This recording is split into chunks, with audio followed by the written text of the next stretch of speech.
During a conference led by leftist darling Linda Sarsour in Chicago, a pro-LGBT group excitedly arrived to hear the anti-Trump speaker spew her lies.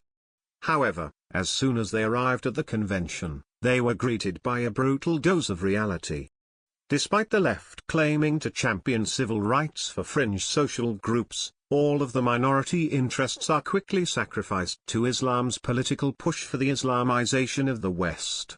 Now that the tiny Muslim minority is growing in strength and number, these groups are discovering that the liberal love is merely a photo-op for the real agenda, creeping Sharia law. When 2017's Islamic Society of North America convention was scheduled to take place in Chicago with Sharia advocate Linda Sarsour headlining as speaker, pro-LGBTQ group Muslims for Progressive Values donned their flamboyant hijabs, flexed their gay pride, and headed to the Democratic paradise. However, as soon as they arrived to hear self-proclaimed LGBT ally Sarsour give her address, they were removed from the event because their homosexual stance is vehemently rejected and brutally punished in Islam. The American Spectator reports that the group, which includes Muslim queers and feminists along with their liberal supporters, was barred from conference seating after event coordinators discovered their pamphlets advocating LGBT and women's equality in Islam. The group was then forced to close up their information booth and members were escorted out by ISNA staff. Frank Palmier, a Muslim convert and organizer with MPV's Columbus chapter, and Michael Tumayan, the Human Rights Campaign's Religion and Faith Program Manager, confirmed that a Muslim administrator dressed in Salafi garb preached to them that homosexuality is considered a serious sin in Islam. The man explained that to be a real Muslim, one must assert that homosexuality is a sin.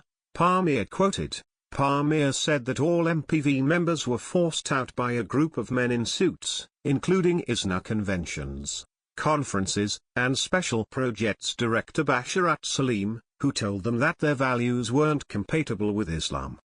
He wasn't sure that they could allow us to stay because of some of the literature and some of the positions we were advocating, Palmier said.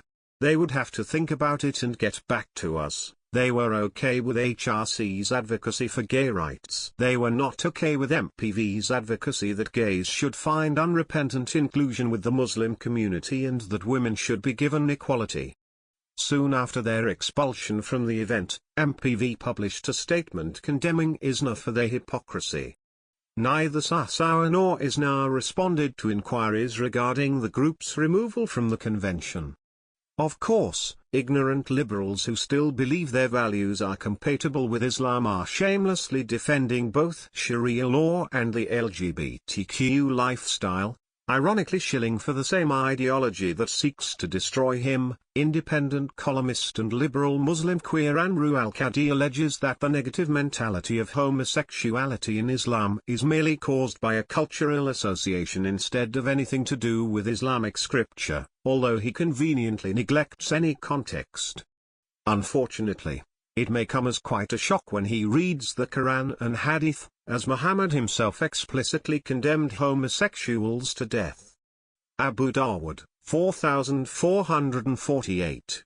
The penalty for homosexuality is stoning. It's no secret that Islam is incompatible with liberalism, especially the LGBT community. The Prophet and his successors proved this by slaughtering such individuals for their sins. No matter how much the left propagates that Islam is peaceful and accepting of their values, in the end, they will find that their Muslim allies were only temporarily using them for their own nefarious jihad. Please share the story and tell us what you think by clicking one of the buttons below. We want to hear your voice.